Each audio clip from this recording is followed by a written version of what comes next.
ভারতবর্ষের মানচিত্রের ওপর দাঁড়িয়ে আমি পথ হারিয়ে ফেলেছিলাম। আমি যে কোন দিকে যেতে পারি, অথচ আমার কোনো যাওয়ার দিক নেই। ভারতবর্ষের মানচিত্রের ওপর দাঁড়িয়ে আমি পথ হারিয়ে ফেলেছিলাম। সেই দিনটি ছিল বর্ষণ সিক্ত। দিঘির জলে ভাসছে গোলাপি শাড়ি পরা বধূটির শব। তার পায়ের আলতা ধুয়ে যায়নি, তার হাত ভর্তি সবুজ কাচের চুড়ি, তার ওষ্ঠ ও অধর তীব্র বিষের দাহে নীল। যারা সহজে চিৎকার করে তারাও চারিদিকে দাঁড়িয়ে স্তব্ধ। যারা অপরের হাতে নিহত হবার জন্য প্রস্তুত, তারাও আজ একটু একটু খুনি। এই দিঘির কাছে সে প্রত্যেক দিন তার মনের কথা বলতে আসতো। তার তীব্র দুঃখ ছিল না, তার তীব্র সুখ ছিল না। সে শুধু চেয়েছিল মাঝারি ধরনের বেঁচে থাকতে। একটা কোনো জায়গা থেকে তো তার মৃত্যুর জন্য উত্তর খুঁজে আনতে হবে। কোন দিকে, কোন দিকে? ভারতবর্ষের মানচিত্রের ওপর দাঁড়িয়ে আমি পথ হারিয়ে ফেলেছিলাম। একটি ঠিকানাহীন চিঠি এসেছে। আমায় যেতে হবে। যেমনভাবে মৃত্যুর নির্ভুল চিঠি আসে, কিন্তু মৃত্যু কারোর জন্য অপেক্ষা করে না। আমার জন্য একজন প্রতীক্ষায় বসে আছে।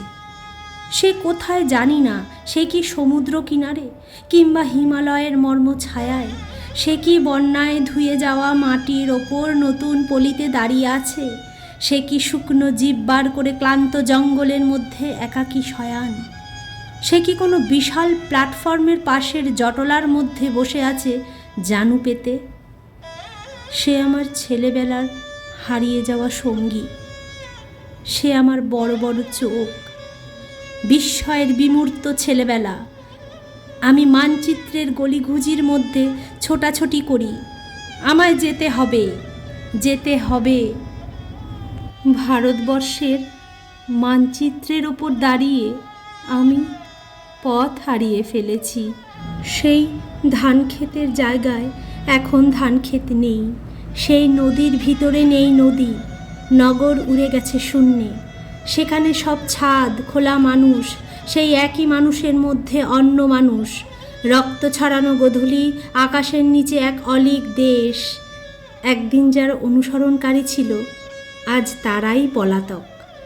মহাকুর্মের পিঠে এক অন্ধ লিখে যাচ্ছে ইতিহাস। এক জননী তার প্রতিটি সন্তানের জন্য একটি করে মুরগির ডিমও প্রসব করতে পারেনি। এই তার খেদ। যেখানে স্থাপত্য ছিল সেখানে আজ সুড়ঙ্গ। যেখানেই যাই সেখানেই শুনি এখানে নয়, এখানে নয়। অথচ কোথাও তো হৃদয় থাকবে, এবং তার মধ্যে ভালোবাসা। বিজন নদীর ধার দিয়ে আমি হেঁটে চলেছি, উৎস কিংবা মোহনার দিকে।